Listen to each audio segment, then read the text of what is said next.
వస్తుంది. అని చెప్పింది వినిపిస్తుందా? వినిపిస్తలేదు.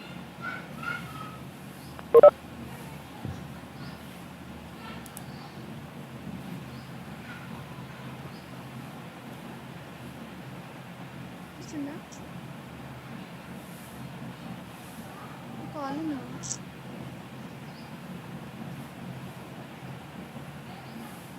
హలో మేడం జాయిన్ అయ్యారా?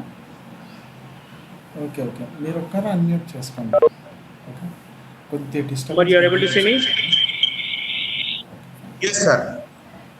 We are able to see you, sir.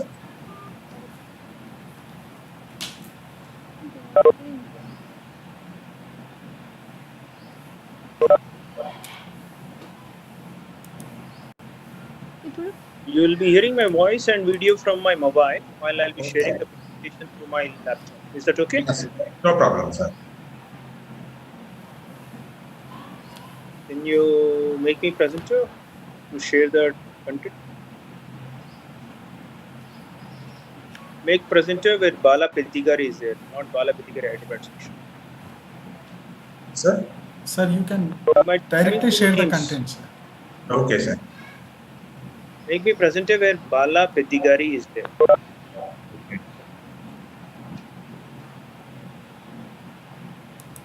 Yeah, I'm able to see two names, sir.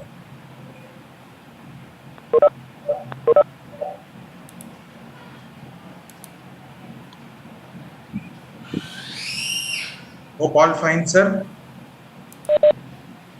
Pardon? Hope all fine at your place, sir. Yes, ma'am. Yeah, sorry for troubling you on a Monday morning, sir. Monday is a little busy day always. Yes, sir. Yeah. Thanks for accommodating your time, sir.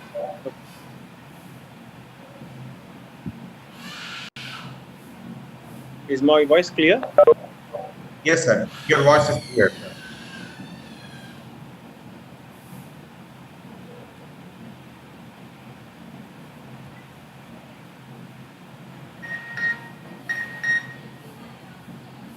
So we wait for 3 more minutes, then we start the session, sir. No problem. Participants are joining.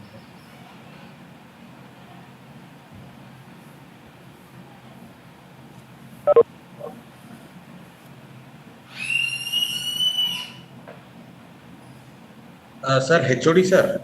Sir, If you can ask others to keep it on mute, it will be better, sir. okay, sir.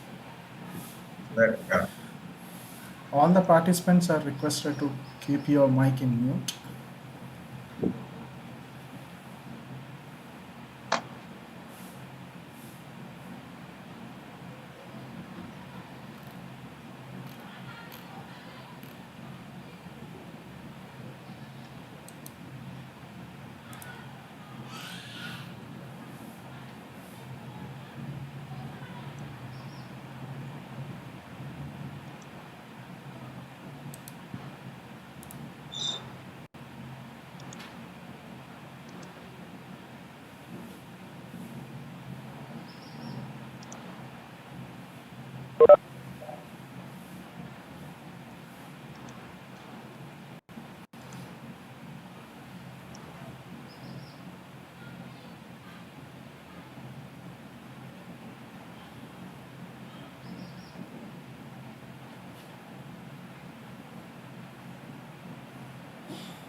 Can I check couple of videos if you are able to hear it? yes, sir.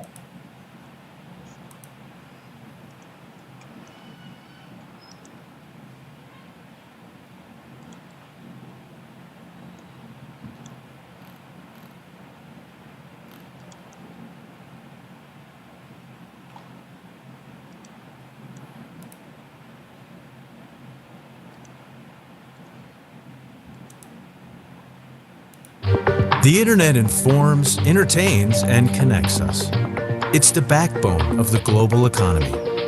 But our online transactions contain valuable data, making them a huge target for crime. Not just by ordinary thieves, but by sophisticated cyber criminals. 80% of cyber attacks come from well-organized underground networks that share tools, data, and expertise. The stakes are huge. Cybercrime costs us $445 billion a year. In 2014 alone, 1 billion personal records were stolen. Here's how. First, hackers use underground internet circles known as the dark web to share ideas and organize. Then they craft exploits and ways to infiltrate targets. Some are malicious or hacked websites that steal information, but there are other approaches. Criminals can send highly credible-looking phishing emails, tricking employees into downloading malware that give hackers access to secure systems. These attacks continue to spread because companies don't share information with each other on how these attacks are perpetrated. But there are ways to fight back, like collaborating within a safe social community to share indicators of emerging cyber threats. This can help security professionals quickly prevent malicious attacks, patch system vulnerabilities, and educate employees. Say a security researcher at a bank discovers traffic coming into her networks from an internet address used to control malware. The security team identifies and disconnects the infected entry point, like an employee laptop, uncovers the malware, and blocks the controlling server's address. Using a secure social collaboration platform, the team alerts other companies of the risk. Receiving this information in real time, other companies and industries can immediately take action, blocking the control server and removing the malware from their systems. As cyber attacks are halted, hackers are discouraged from launching new ones using these techniques. Hackers aren't going away, but working together at the same level they are, we can fight back.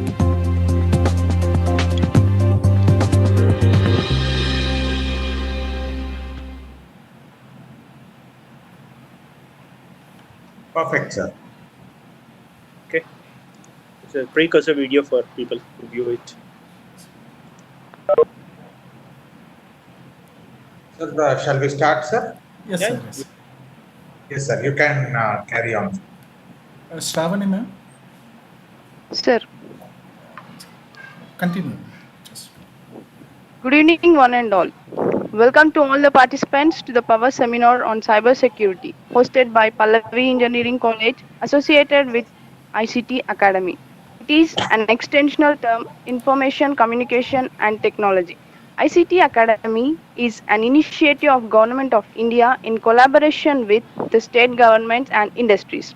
With training of teachers and students as a primary objective, ICT Academy has been working through the areas of faculty development, student skill development, entrepreneurship development, youth empowerment, industry institute interaction, digital empowerment, and research and publications. Mr. N. Amarnath Sir, Assistant General Manager of ICT Academy of Telangana and Andhra Pradesh, who has institutional membership with Pallavi Engineering College, has helped in conducting various workshops like ADX 201 workshop on Salesforce, Dell EMC Edition 401, National Communication Skills Challenge 2019, and so on. So many power seminars like HR Conclave. Thank you, sir. Thank you for your support. And coming to today's speaker, Sir Balaprasad Peddagiri Garu. He is working with TCS Tata Consultancy Services Limited for over 19 years as a principal consultant and technology head for digital initiatives. He is thought a leader as practitioner in enterprise architecture, enterprise platform solutions, performance, and scalable architecture. He is passionate in driving digital technology initiatives such as a cloud, IoT, cognitive services, data science, and analytics with TCS. He is currently serving as a technology head digital initiatives. He is also driving the architecture and technology community initiatives within TCS through coaching, mentoring, and grooming techniques. He has done masters in computer application from University College of Engineering, Usmania. He was ranked university first. Bala sir is Open Group Master IT Certified Architect and serving as a board member in Open Group Certifying Authority. He received accolades for his cloud architectural strengths and published his papers in IEEE and regular speaker in Open Group Conference and Technology events. He is working group member in Open Group for Cloud and Open Platform 3 working groups and also serving as managing committee member of CSI Hyderabad section. And I thank our Vice Chairman, Sir, Dr. Kumaraya Garu, for giving us this opportunity. And I thank Dr. Nagajyoti Ma'am, PhD, University of Chennai, Vice Principal of Pallavi Engineering College, for giving us this opportunity. And also, I thank coordinator, our HOD of CSC, Sir Srihari Raju Garu, for coordinating this seminar. Let us start our session by Balaprasad Sir Garu. Sir, please. Thank you. Rechecking once again. Is my voice clear, audible? Yes, sir. Yes, sir. Audible, sir. Okay. So, thanks, Amarnath, for giving the opportunity and also for the Pallavi Engineering College. It's always a pleasure to share the knowledge to the form of digital technologies, how it is trying to embrace the current wave. So today we all are witnessing certain tough situations like COVID and Corona, which is really making all of us to work remotely at a specific locations from home, and yet serve the organizational needs and priorities. Today you see digital technologies are embracing in such a way that healthcare is driven through the telemedicine, based consultation. Education is completely going virtual, online mode. Online academies have been started in driving the same. And similarly, many of the IT service functions also getting through this particular channel of remote way of working, a remote way of collaborating and driving the teams. Not only this, the retail, the banking segment, and many of the industry verticals have also gone into the digital way of doing the business. What happens when the things are going digital? What are the things they need to be taken care of? We all need to understand the fact that when the technology is becoming more digital, when the services are becoming more digital, things will be more vulnerable, and it is very important for all of us to invest in security and privacy. Cybersecurity is a kind of a scenario which is currently, we all say that we are living in a cyber physical system. So when you're cyber physical system, how well you're protected is also something you need to really look at. When you are living in such kind of cyber physical systems, you are exposed to the threats, and there are a lot of attacks, and you are vulnerable to the situations you need to deal with. So our primary objective in this particular session is to understand the cybersecurity aspects, understand what is this taxonomy terminology and what is this threat, attack, vulnerability means, and how do we protect with the specific architectural themes, and what is something specifically available in the form of SAPSA architecture framework, which is a security architecture framework which everyone need to follow when they are trying to design the system. So we'll try to witness some of them, if not in totality. But let me try to bring your understanding about the today's agenda. So basically, I'm going to touch upon the related threats and risks and vulnerabilities. These are the three important areas. Whenever you try to touch upon cybersecurity, you understand. Even though the term seems to be same, there is a subtle difference you need to have in view when you are trying to assess the cybersecurity. You have witnessed a video. Some of you have witnessed a video where we have mentioned that today many credit cards, debit cards gets compromised. Many of your personal data gets compromised, and you also see wherever your smart card are getting designed, they are trying to protect your identity. There is also kind of a threat today that near field communications NFC chips can also get compromised, where the people can make your purchases without your knowledge. And similarly, you also see that impersonation becoming an important area where people are trying to understand that how people are misbehaving, or how people are trying to impersonate each other.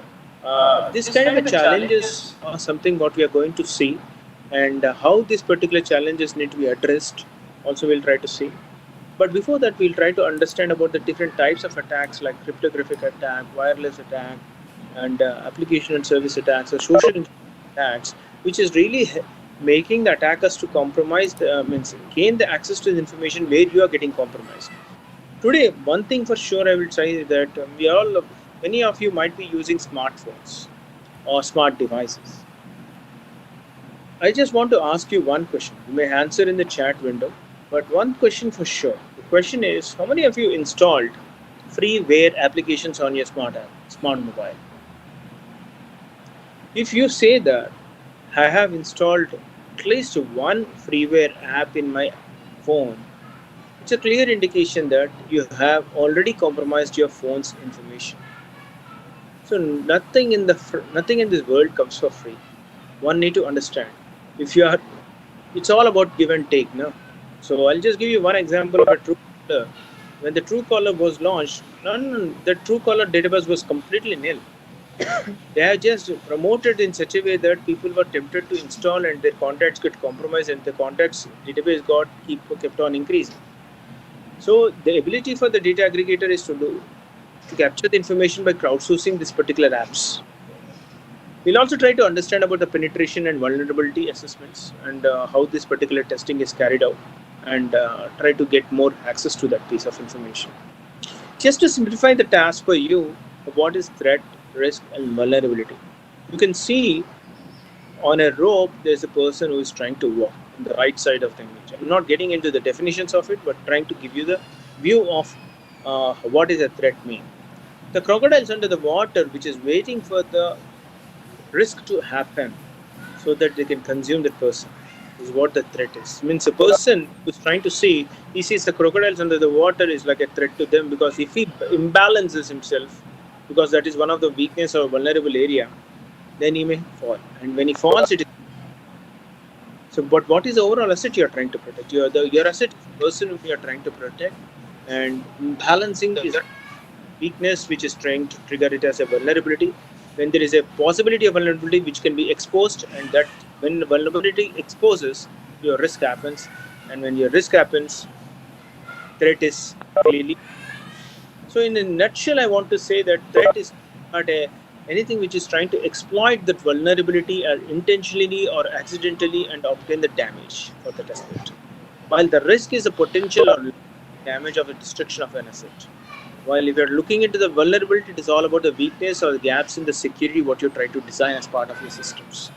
These are the three important terms which I feel that you need to be aware when you're trying to design any kind of a solution and systems. Today, when you are trying to get exposed to this particular cybersecurity world, you might be hearing about different kinds of actors who will be playing an important role. You might be seeing about the competition which is trying to gain the illegal access of their competition to understand and gain mileage in the marketplace. You might be also seeing the insiders knowledge who are compromising the insider threats. Means you might be so talking about insider trading, right? If you're dealing with in such kind of financial things, a lot of insider trading before a particular event happens, people know that share price would increase or share price will fall. Accordingly, they'll perform the action. That is all about insiders who have an access to the insider information and they misuse that. Similarly, I'm just trying to touch upon the kind of nation states or the APT, which is called as advanced persistent threats. These are all about the individual who is trying to organize the individuals to continuously hack a specific target. You are trying to target a particular person and get access to that person's information and make use of it. Similarly, the organized cyber crimes are also very large in nature today, where they try to run large enterprises for the profits of organized crimes. They try to gain access to the public information, private information, companies' information, and where these hackers utilize that particular things to generate profits. And today, you see a lot of bitcoins get circulated in that dark web because of that. Similarly, activists and the script kiddies who also part of this particular entire threat actors who will play a very important role in access to the information which they are not supposed to access.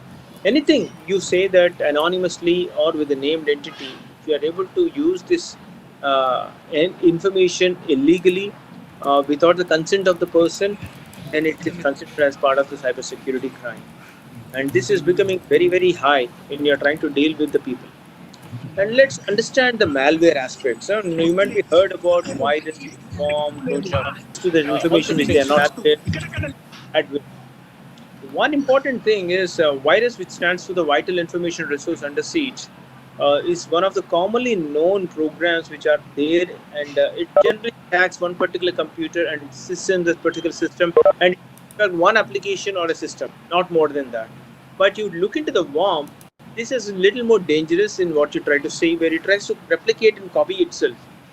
When I was in 2001, when I was in California, at that point of time, NIMDA Nimda worm was attacked in our data center, it has destroyed almost like 450 servers in a day overnight. So it has replicated in such a way that it has established the network connections and destroyed the entire data. Fortunately, we had a recovery center for us to recover from that particular location. We have disconnected the entire network from that zone, reformatted all 450 machines, and restored everything. It took almost like a week for us to come back on shape. That is a huge business loss, but that's how the situation is. So in Trojan virus, basically it appears to be performing a very, very desirable function, but it is not really doing it. It is trying to share some of the information which is not about to say, but it steals your information, sends it to the attacker, and he may harm this the machine for incorrect purpose. And these crypto malwares are something which is commonly known in the industry. Today, anyone who is able to gain access to a computer, what he does is he's trying to do the ransomware attack. Ransomware attack means ransom is a kind of a money. He's trying to demand money. What he says is like he'll take your computer into his control and he will try to encrypt entire your files. You will not be able to do anything. He will say, "I will release this only provided you have given me the money," and that money is getting exchanged in the form of a bitcoins. So WannaCry is one of the major ransomware attack happened in the May 2017.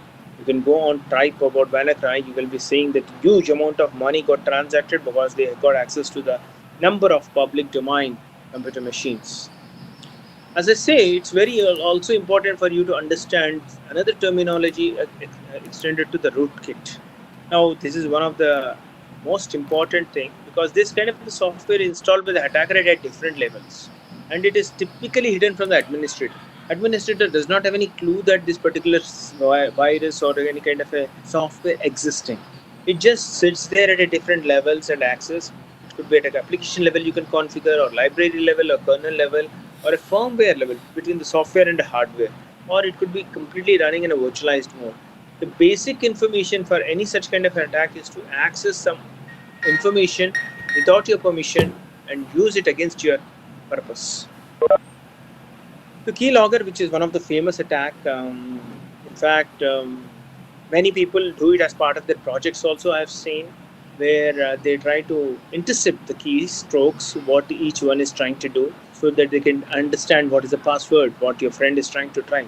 So keylogger programs are also available. Keylogger hardware devices are also available, which can capture the keystrokes and give you the information which you can um, decrypt and try to understand what the person has typed as part of the password or the account number or password. All these things are possible today using the keylogger. However, you also have the antivirus softwares which can help you to protect your devices from such scenarios. More importantly, according to the similar to the malware, and there is something called adware and spyware. You all play some TikTok games. You all play some kind of a sporty games or mobile games. Most of the games all have sponsored ads, but some of the games are uh, also the malware games, which is injecting spyware and adware into your device to capture the information, steal your information, and use it against you. So the adware attacks are all the things which would keep on popping up, and it will try to uh, tempt you to go and purchase certain things on that particular site. They may not be real also sometimes. Some may say that some ads will come, you may be getting the 90% discount on your radio watches. How far it is true that they will ship the right one, or they give you the seconds, or they give you something completely incorrectly, or they don't even ship you. Nothing is known. So spyware attacks, again, they collect the information and it tries to send it to the hacker who is sitting remotely to review and access it. So these are some of the important things which you need to be aware when you're trying to look into the threats, vulnerabilities, and risks. Remember, if there is no vulnerability, there is no risk. If there is no threat, there is no risk. Risk is always a composition of threat into vulnerabilities. So, so if you're trying to look into the bots and botnets, again, this is a collection of systems which are really getting compromised, and which kind you might be saying like as zombie systems, or they really do not have any kind of a mind or processing power. They will just purely do the things based on the hacker command, just like a sleeper cell, what you call, where hacker says some command, they jump enough to go and execute that particular command. So similarly, you also see in the industry that if you have a competitor who is able to make something big deals, you try to bring down the service. How do you bring down the service? You try to bring down the service using the denial of service attack, where you spin out lot many machines, go and attack that machine in such a way that huge amount of load coming into the huge amount of traffic coming into the website, and your website collapses, unable to serve the amount of requests what you're trying to look at, because they don't anticipate that many volumes. So denial of service attack or distributed denial of service attacks are some of the prominent attacks what you might have witnessed. RAT is like a remote access Trojan. This is one of the malicious software which goes and sits into the system, and it really goes and access to the entire system, and it will open the backdoor entry for the attacker to enter in. So uh, you might be putting up your layers of defense, but if you have the remote access Trojan sitting in the system, it will open up any number of backdoor entries. It could be through the mail, or it could be through the chat message, it could be through a kind of a program which is trying to play any songs remotely, it could be anything. So you're trying to compromise this entire information and systems, which is also a possible thing. Logic bomb, I don't know, but if you have seen Shivaji movie, one of the logic bomb is part of it. Basically, you try to program your system in such a way that if it does not recognize the specific password or a particular date you want to destroy your machine, or you can pre-configure so that it will just go and trash the entire hardware. Or in the movie Shivaji, when the voice was not recognized for 3 times, it went ahead and executed the logic bomb, which destroyed the entire hard disk. So that's how you try to do the things. Similarly, what attackers try to do is they try to install this logic bomb, and if you are not able to satisfy their needs or satisfy their demands, they will execute this logic bomb accordingly. So these are some of the things what you try to see. And backdoor is also a kind of a means to access this particular any particular computer.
Sir, you need to unmute it, sir. We are not able to hear you, sir. Oh, Yes, here now is it's okay. fine, sir. Now it's fine, sir. Not done that. Okay. Amar, till where you heard? You heard speaking about phishing and spear phishing. Yes, sir. In the spear phishing, you try to see that you are trying to do a customized attack onto the one itself, where you are trying to target that particular company or employee through all the possible channels, so that you will be able to put him into the trap. Similar to that, there is also whaling and wishing which happens. In the whaling also, what you try to do is you are trying to do similar things, but you are trying to attack the big fish. So you try to attack the big fish, you try to send the email communication and keep on following him in the multiple channels, and ultimately you try to put him into the trap. So again, the Phishing, what happens is like you don't try to mail, but you try to call, and the calls are so much. It can be done in multiple channels, multiple ways. So you try to communicate, and you try to contact, you try to reach out, and you be exhibiting a lot of sweet voices to put the person into the trap. So these are the social engineering attacks, which are commonly done by the people. Now, similar to that, you can also see that tailgating and impersonation is becoming a very common thing. This has been observed within the industry, within the colleges, where we are not supposed to get in, but we use the channels to. So you do not have the identified access card mechanism to enter, you might have forgotten, but you try to tailgate the person who is going. And the person who's walking in front does not even notice. Sometimes if he notices, they don't question. If they notice and question, sometimes they allow. But if you notice, you question, and you do not allow, that would be great. So you're avoiding the tailgate. So see that you are not allowing the unauthorized entities who is coming. It is also emphasized and said to everyone that security is everyone's responsibility. It's not that only the security engineer or architect or administrator should be responsible. It is everyone's responsibility, because we are all equally responsible for the actions what we perform. So and the other type of the attack is all about the impersonation. Basically, you're trying to impersonate an employee. Someone else is writing an exam on behalf of you. Someone else is trying to um, behave like an administrator where he is not at all an administrator. So you are impersonating certain things which you are not authorized to do so. So these are some of the common things which you see from the attack standpoint. But you also see there are something like a dumpster diving, shoulder surfing. The reason I'm trying to bring all this kind of an attacks is this awareness is very, very critical for you to be aware. In the cybersecurity space, these are becoming a popular attacking surface zones, which is helping the people to open up the channels. Now, dumpster driving is also a very, very popular attack where when you open the machine, you try to go and check the trash bin, because sometimes you want to delete, you really do not delete, but you only, if you make shift delete, it will go away, it will not sit in the trash can. But if you say only delete, it will sit in the trash. So you then try to look into the trash folder to understand if there is any kind of scenario exists where your passwords or something getting compromised. Similarly, shoulder surfing, I don't know how many of you seen, but when someone is trying to enter his password, people try to peep in from the shoulders to see whether it is something they can capture. So this shoulder surfing is one of the common observation we have seen, where people try to oversee. We ignore it, but this is also not encouraged, the reality. And watering hole attack is another thing. Basically, what you are trying to do is you are trying to shortlist some of the sites, or some of the commonly visited sites you are trying to shortlist by a particular individual. And what you do is you in that particular site, because this person comes on a regular basis, you inject a malware into that site, and when the victim comes in, that malware gets injected, and then the entire information is replicated and compromised. So this watering hole attack is all about mining the individual where he's trying to visit, and you are injecting the malware to get into the victim's machine. So if you're typically looking into the cybersecurity principles, you need to be aware of three important things. Apart from these particular things, I also want to emphasize about a CIA triad, what we popularly call. One is confidentiality, second is integrity, third is availability. Anytime when you try to design your security, you need to look into this confidentiality, integrity, and availability. So confidentiality is all about the privacy and security of your information. Integrity is if you are not authorized, you are not supposed to modify that or touch that particular information. Availability is all about how you give access to the right people, right information. Means if you are not supposed to see the bank balance of your father account, you should not be supposed to see. It is available only for father. If the channels are configured to view for a student or a son or a kid, only those channels is restricted to see, but not the other channels which is available for his parents.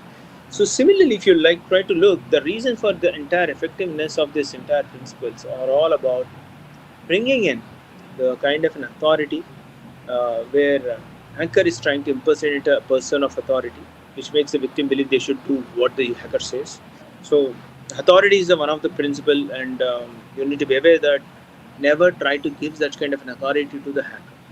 Intimidation. So victim is trying to tempt or intimidate by the message by the hacker is relaying. So basically, you get tempted. Someone sends a mail to you that you have won 1 crore rupees. Suddenly, without having the base of it, you get tempted to click on that particular link to understand and know what is this all about. That curiosity is what people try to cash. Consensus and social proof. So a hacker is trying to present some facts to know the victim. So what hacker is saying is true and can be trusted. Now we have seen so many such kind of a Facebook fiascos where people made virtual friends and asked the other person to share the money because of some XYZ reasons. So you need to be aware of the fact that this consensus and social proof is becoming one of the ways of uh, making the victim unaware about the right facts, but hiding the real facts and trying to make the person believe in what you're trying to say. Similarly, scarcity, urgency, or trust or familiarity. These are some of the principles cybersecurity attackers utilize to spot victims, make the victims compromise and access to that particular information. Now, as I mentioned in the beginning, the denial of service attacks and distributed denial of service attacks is one of the common thing what you're trying to say. In fact, before I go here, I just want you to help you understand. If you want going and studying any particular system, the first thing you try to do is you try to understand what are the threats associated with this particular system. The threats are understood by a framework called STRIDE framework. STRIDE stands for STRIDE. Spoofing identity, tampering with the data, repudiation of information, denial of services, information disclosure, elevation of privileges. These are the 6 different ways where you can do the threat identification, and it is followed by the threat framework where you try to assess the damage potential likewise and looking into the vulnerabilities, risks and threats and arrive at the mitigation plan. So denial of service attack is one of such kind of a threat area in the STRIDE philosophy, where you try to overload the system so that it will completely stop in responding to the things. In order for the denial of service to stop, people establish the firewalls. People set up the firewall so that firewall can filter what is the true traffic which need to enter. Firewall will also have a rule whether I'm getting the constant request from the same identity or IP address, then it can filter that so that it can authorize only the right traffic into the system. And there's also a popular attack which is called as a man-in-the-middle attack. Basically, when you are trying to exchange information between the two parties, where there is a cryptography or encryption or decryption is involved, man-in-the-middle is something which is very, very popularly designed, where two systems are trying to talk to each other, but there is a impersonate person who is trying to establish a new connection, capture the information from the source, capture the response from the destination, but it gives the information what it's supposed to give. That's what you try to see in the man in the middle attack example, where Peter is a man in the middle. He is trying to capture the key what Jill is offering, but Peter sends his own key to the Jack. So it really doesn't work the way what Jack wants, but it tries to work in the way what Peter wants Jack to do. So both the source and destination both are the victims, because you are trying to modify the things what actually source and destination should get. And this is where you see that many of the data which is encrypted and sent is only to avoid this man-in-the-middle attack.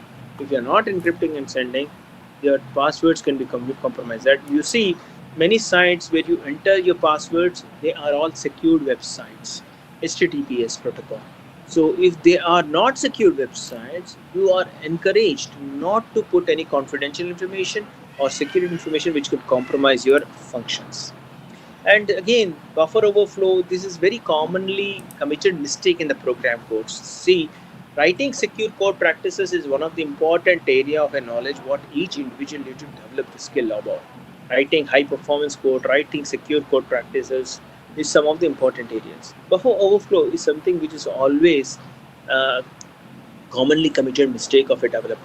Basically, you are not using the memory in the right way to store the information in an application.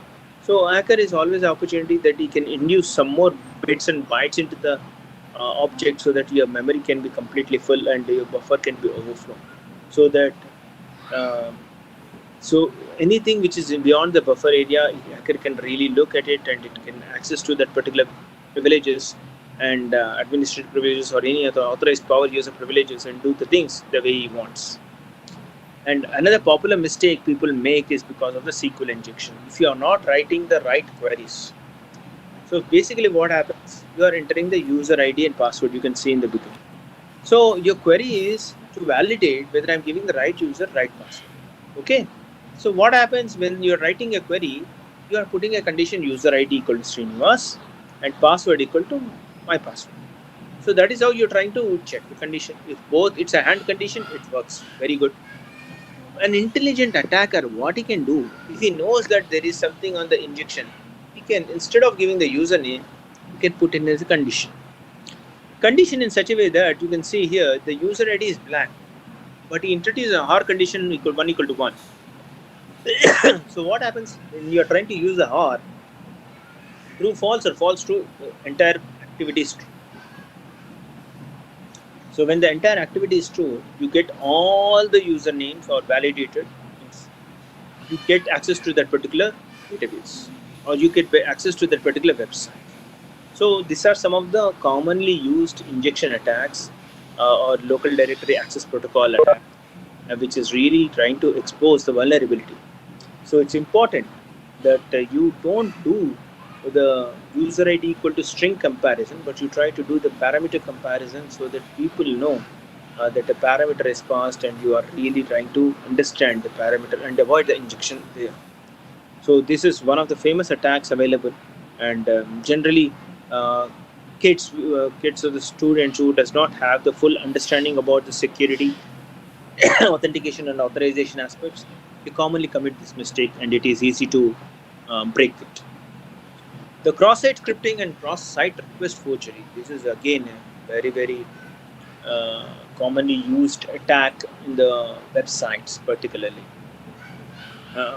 Okay, so basically, you see that a hacker is trying to insert a code in a page so that it executes on its behalf and runs on the server and gives the information which is not supposed to get. So it's very easy, because today now there are many sites which will allow you to get access to the entire view using the developer tools, and you know how to authenticate, because some of the sites are properly vulnerable because of the injection methods, and you can write and associate a JavaScript to run at server, and it will just run that particular script at the server and access to that information will give you back. So this cross-site script is becoming very dangerous method, which is exploited by many of the attackers in the industry. The privilege escalation is also another kind of an attack. Basically, there could be a horizontal privilege escalation or a vertical privilege escalation. When you say vertical privilege escalation, it's all about providing you the higher capability to access the information within the same application. When it is a horizontal privilege applications, the services under which you're trying to run and operate, you are trying to get access to the multiple servers under the same applications, same machine. So you need to see this privilege escalation. That is the reason you don't give access to the users to access the database information, but you create a service account, and service account is given access to that. So when users enters into the system, they are authenticated, but for the database, any information they want, it is a service account gets it, but not the user who's trying to get it. As soon as the user says I am getting it, is caught. So likewise, there is a ARP poisoning. Is also another where you see there is a lot of IP address and MAC address related thing which gets stored, and generally this kind of information is there in the ARP cache, and it is trying to make the hacker to alter the ARP cache in the system. So your entire router, IP address, everything can be changed and compromised. And these are the things which gets exposed in generally when you are working in the network security area.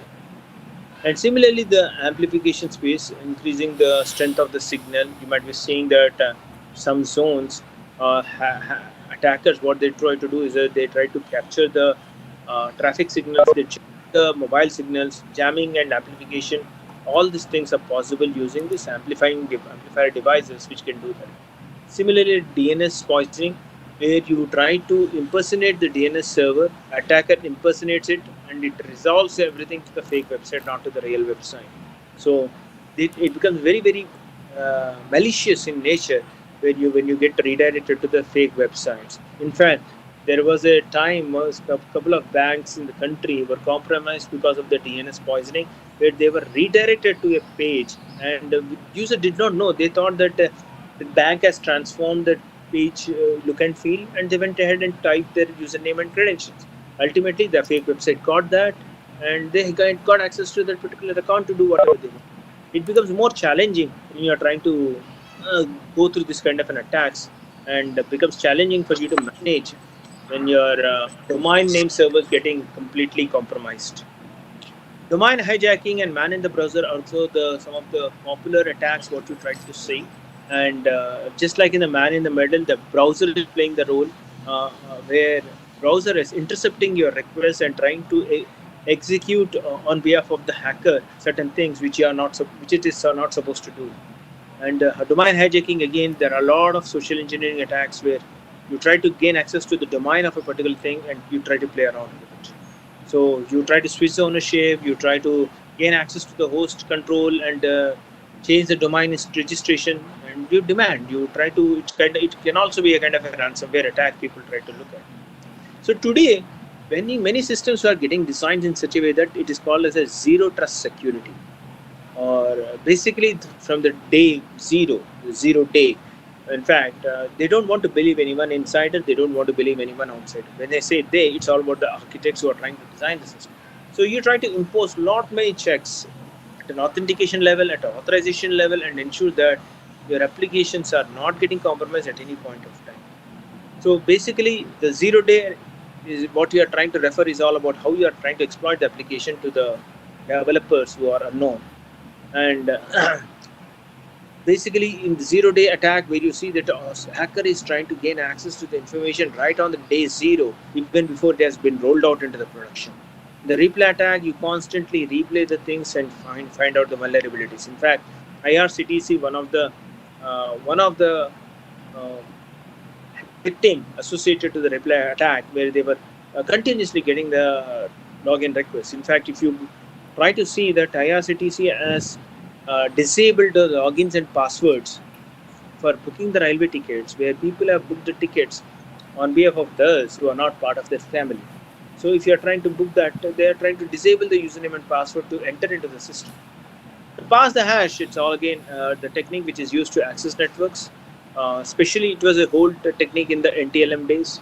NT-LAN manager, we are trying to pass through and bypass that particular authentication and try to gain access to that entire network.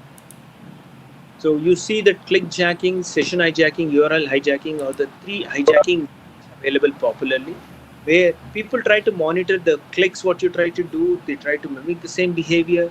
People try to hack into your session and get to know about what you're trying to do there, and they hack into your URL and redirect to some other place. So URL hijacking is very easy. You can do the embedded hyperlink, and that gets redirected when the people click. So similarly, there is something called shimming and refactoring or spoofing.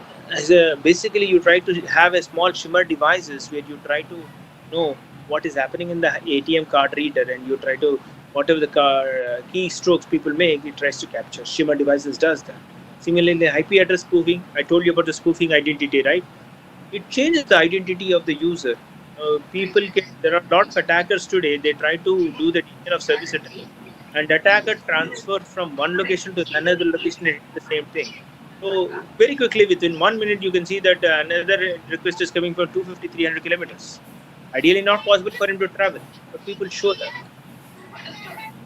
So coming to the some of the other attacks, which is very very critical for you to understand, is about a rogue access point and evil twin. And we have seen such kind of playing a very important role for the attackers and making the entire network to be more vulnerable.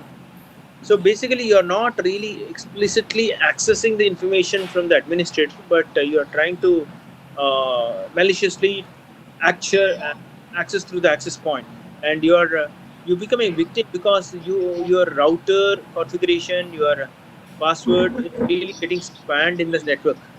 So the evil twin, rogue access point are all the network-based security attacks which happens. So these are prominent things which are happening in the industry. People try to install a lot of network security elements to avoid that. Jamming is another thing which is effectively utilized. You might have seen a lot of jammers, right? The signals you want to jam and try to intercept the signals or stop the signals or break the signals so that the sender and receiver, whatever is happening, the entire path is disturbed and lost. So these are also a kind of an attack. And you can also see Wi-Fi protected setup attacks is also another thing. Uh, Not sure how everyone might be having a Wi-Fi router, and it's very easy for an individual to attack the Wi-Fi. And the way you can attack is like looking into the pin codes and this security. Many of the family members give very less amount of information, means less focus on the pin what you try to enter, and but people try to use lot of the times the same pin on the back of the router because that is easily known and easy to access.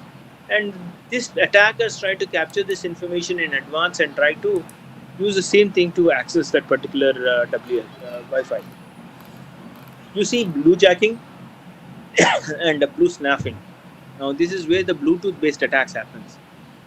So generally when people switch on the Bluetooth, you can send messages who are in the similar kind of a network or within the same geography or within the same distance, where the Bluetooth devices can send a message. You try to send message, you try to find out that individual, and you try to copy the data.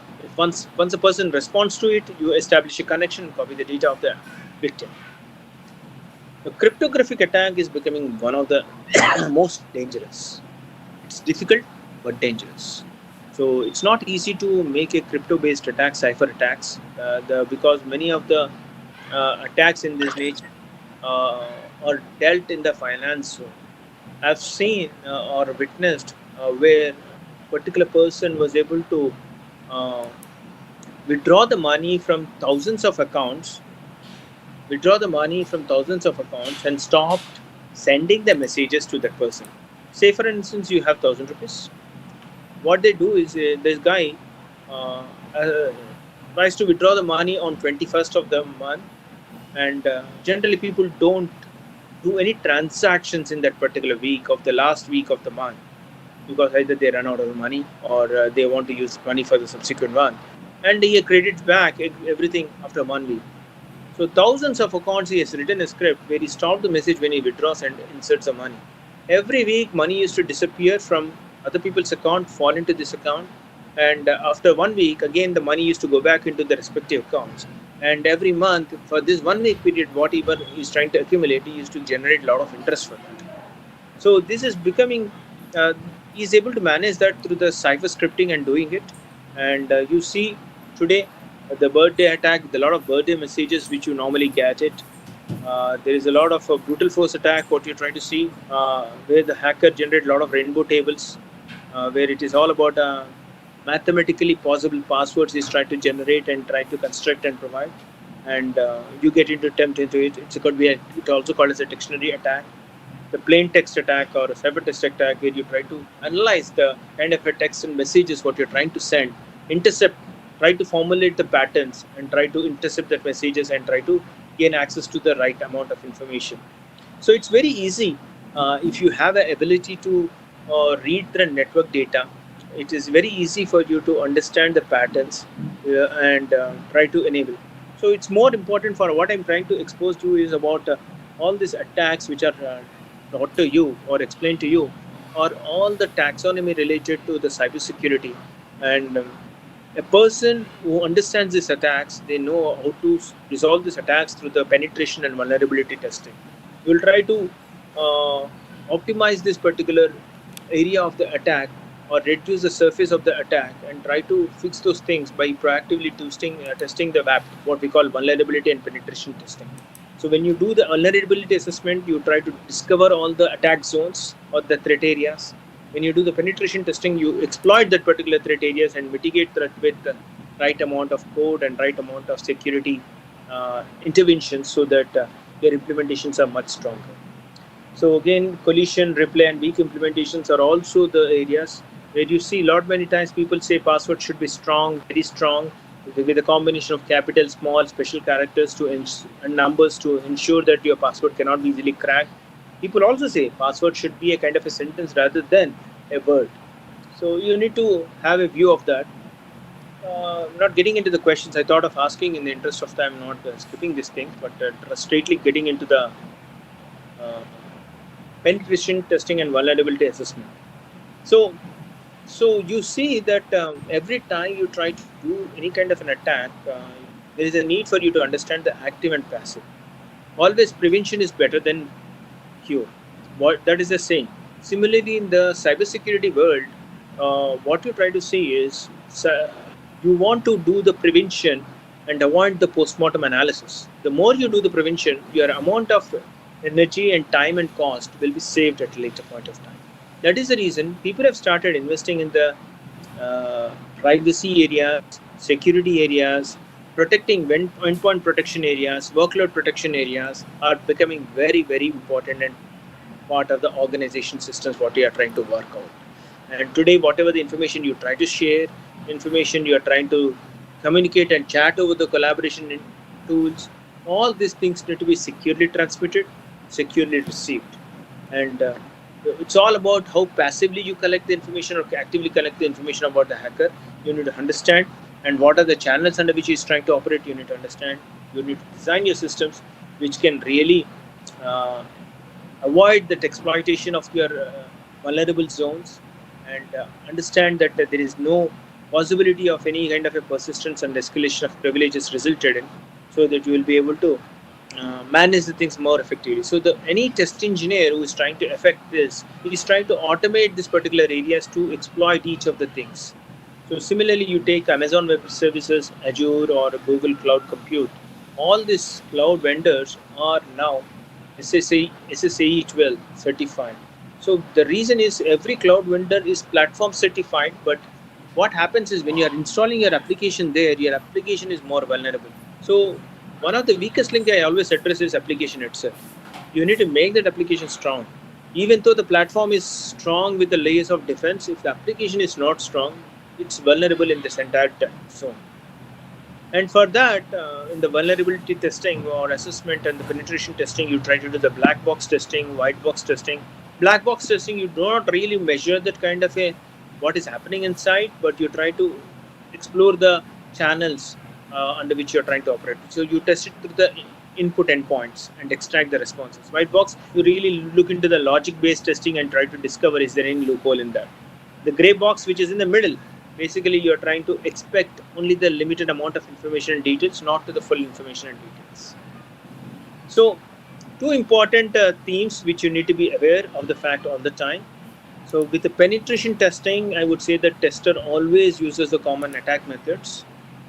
So whatever the attack areas which you have seen, all these attacks gets exploited and tested, and any of the area which is failed, he'll try to report that back, so the development team should be able to fix it appropriately. Vulnerabilities is to explore and exploit the weaknesses of the system. It could be the network level, operating system level, firmware level, software level, user level, or workload level. Could be any weakness.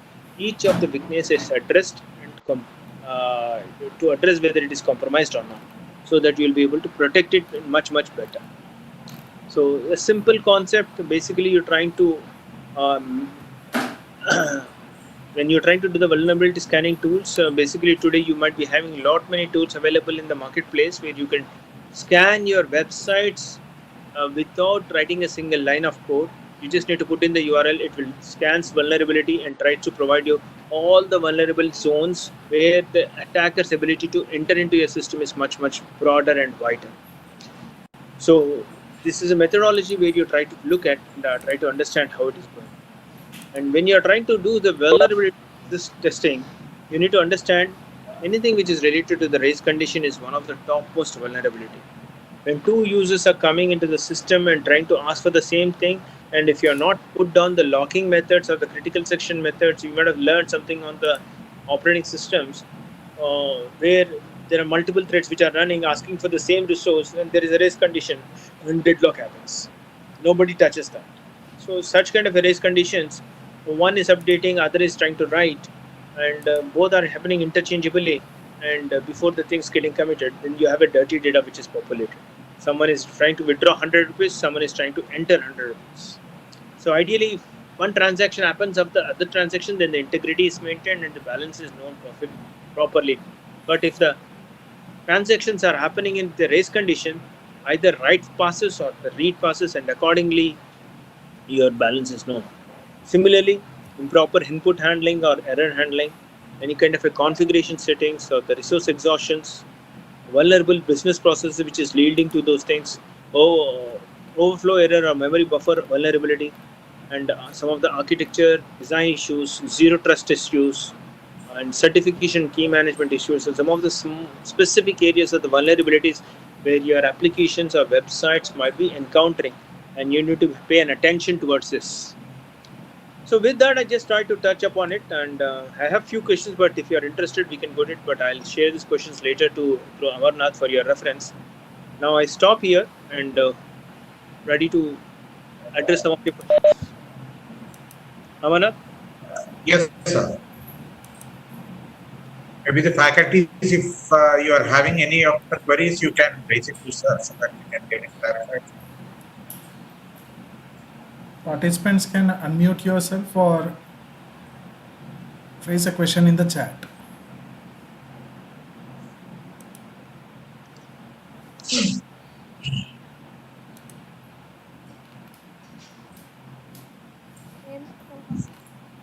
బయట నుంచి వద్దంటే ఎందుకు చేస్తారో మీరు? నాకు అర్థమవుతలే. Corona వస్తుందని చూస్తుంటున్నారు. Shravani ma'am. We are not able to listen to you, madam. Hello. Hello. Sir, am I audible now? Yes, yes, madam. Participants, any questions?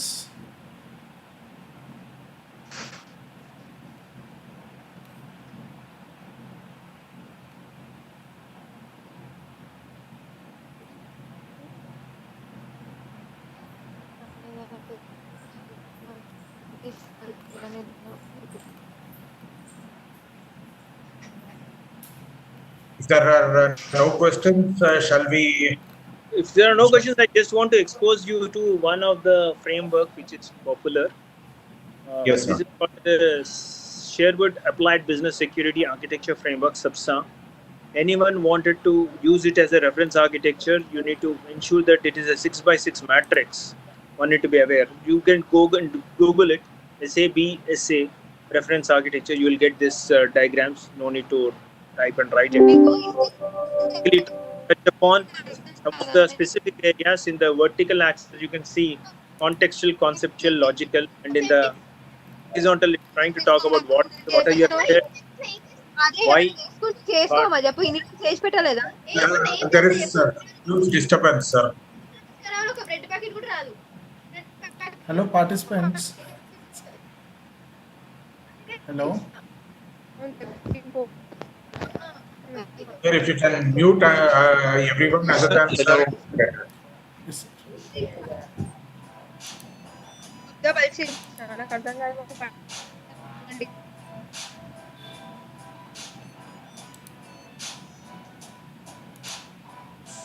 Yes, sir. So review this particular sub-architecture matrix. It will help you to architect security for your systems. That's what one of the message I want to give. Basically, it's all about organizing in the conceptual, physical levels against assets, people, location, and time. These are the 6x6 areas you need to look at. ఏమైనా precaution తీసుకుంటున్నామా మనము? అబ్బా, రోజంతా తీసుకున్నట్టు ఇప్పుడు రేపనే తీసుకుంటాం. Hello.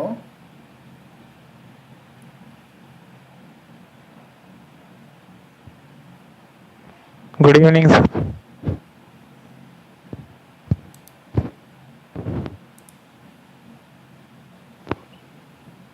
తినండి, అంత show వద్దు. పడేద్దాం బిడేద్దాం అనే కథలు పడకండి. Hello. Kindly unmute yourself.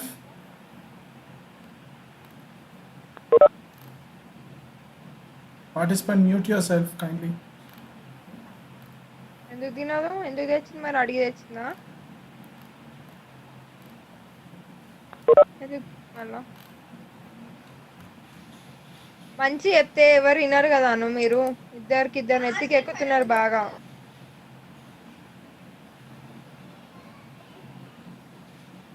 Hello. Hello.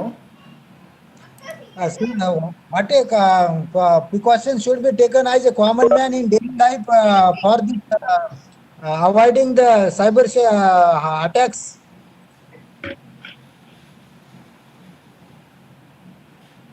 What is the question?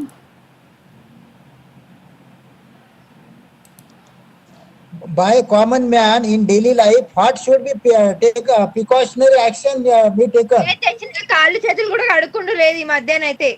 లోపలికి వచ్చి కరెక్ట్ పెట్టుకుంటే. Can you please mute lady by name Priya Vidyamari? Sir, I am done, sir. 1 minute. Can you please mute her? వాళ్ళు ఎవరు ముట్టలేను, ఎవరిని ముట్టలేదు కదా దాన్ని. Yes, sir. It is Hello? done, sir. Okay, thank you. So, if you are trying to take Hello. Hello.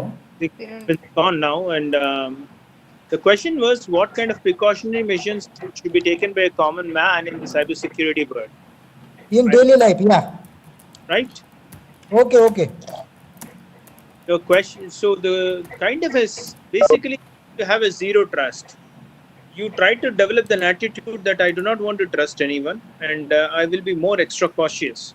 As long as you try to keep that kind of a cultural mindset that I will have a zero trust, you will constantly checking the status quo for any kind of a thing. Say for an instance, you are a common man installing an app.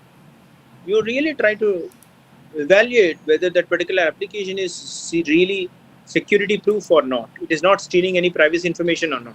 You try to read through that particular content before you accept the guidelines. Today, many apps we try to install without reviewing what we are trying to and what we are approving to share the information. So as a common man, you need to be extra cautious, not to compromise anything. As a common man, you need to protect your information in a way which is not getting compromised at any point of time. So as long as you try to protect your own privacy information and keep that kind of a cultural mindset, I believe you'll be in a good shape. And some people are today also educating that uses phones judiciously, not to use it for any kind of a transactions. People say you use a personal phone separately, office phone separately. You don't mix up the things. And people say that you keep your accounts separately so that your transactions which are happening, it comes to your personal account which is more secured enough, but not to the account which is more socially exposed.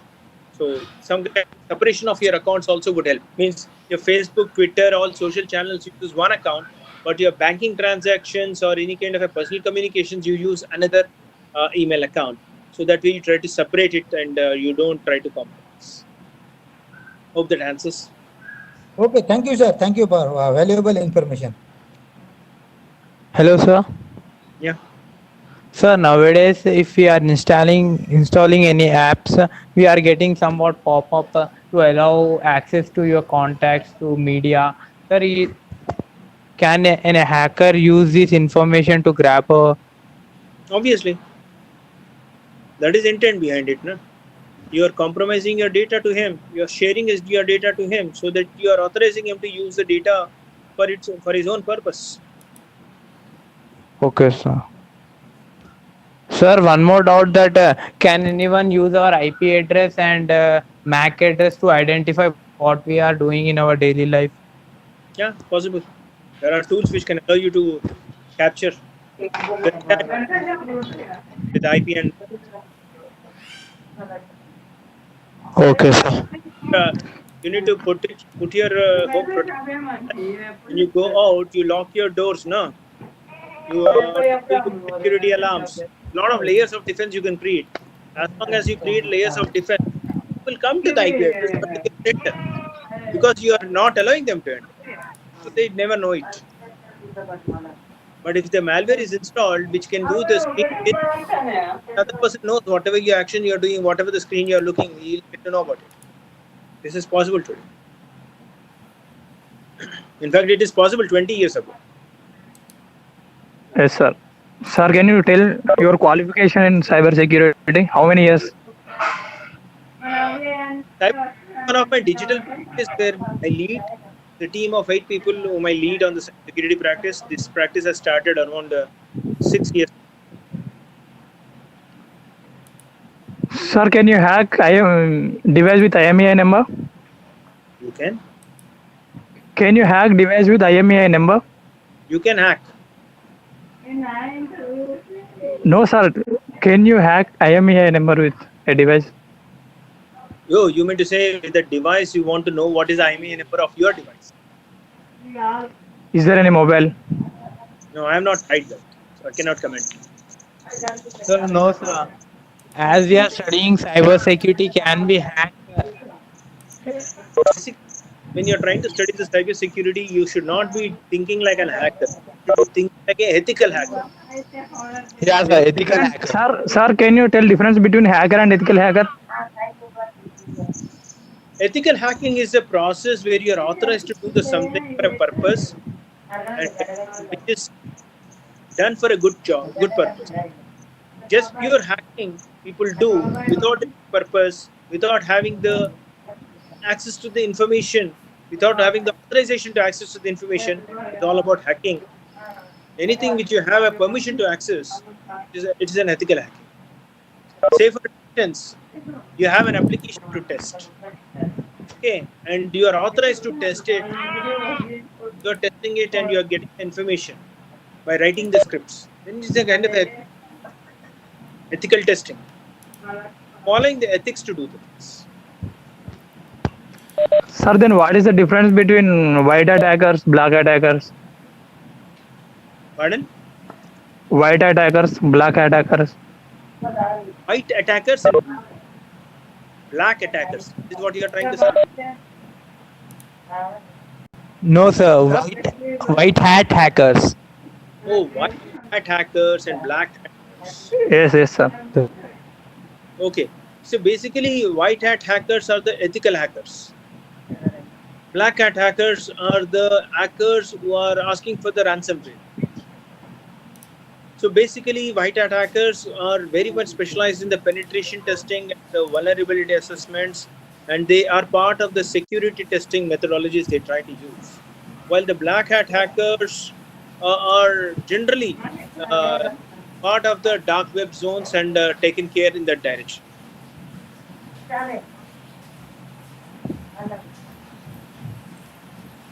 So basically, they are trying to exchange information. Black. Okay, sir. Sir, if we are opening some website and it is redirecting to another website, is there any possibility that it may hack our information or grab our information from us? It depends who is trying to redirect. There are a lot of redirections we do in our program. It doesn't mean that we are stealing the information. But if there is a man in the middle who is trying to redirect, then there is a possibility. Man in the browser, we learnt about it. No? These are the methods where you do redirection and access to the information which they are not supposed to. That attacks need to be discovered or known. Sir, that use penetration testing to do that.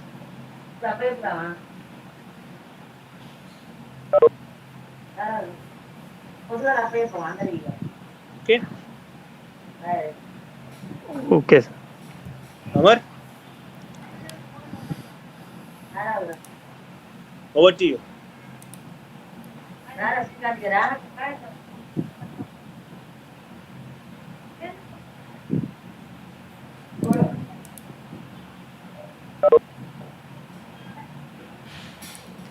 Hello, sir. Sir, are you able to listen to me, sir? Yes, I can. Yes, sir. Yes, sir. Thank you so much for your time, sir. I think the questions are. If there are any other questions, also you can do it to my mail ID so that I can forward it to sir and get it clarified by him. I request all the participants to on your video so that we have a photo. Sir, Bala sir, one small request from the college's side. If there will be any possibility for you to share the PPT to the college so that they can use it for their. Yes, sir. Yes, sir. I am not able to listen to you, sir. I'm saying I will. There are certain slides which I cannot share. I'll delete those slides and share it to you. No problem at all, sir. No problem. Whichever is possible, you can share it to me so that I can share it with the participants. Will do. Yes, sir. Thank you so much, sir. All the participants, kindly on your video so that we have one photograph.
Thank you all. The feedback link is shared in the chat box. I request Shravani ma'am.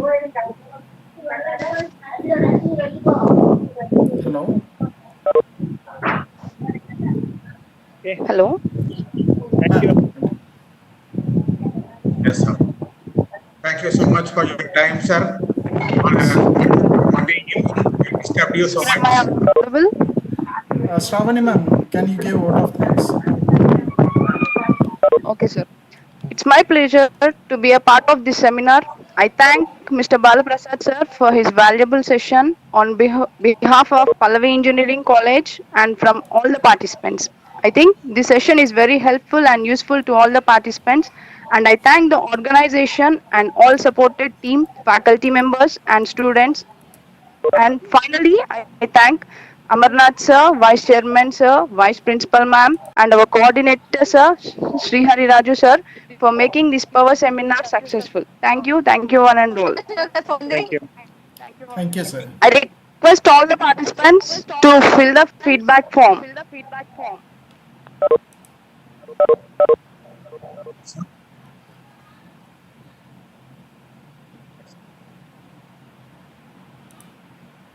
Hello. Shall we sign out, sir? Yes, sir. Thank you for your support, sir. Oh, thank you so much, sir. Thank you, Bala, sir, for your support. We can sign out, sir. Thank you. Thank you, one and all.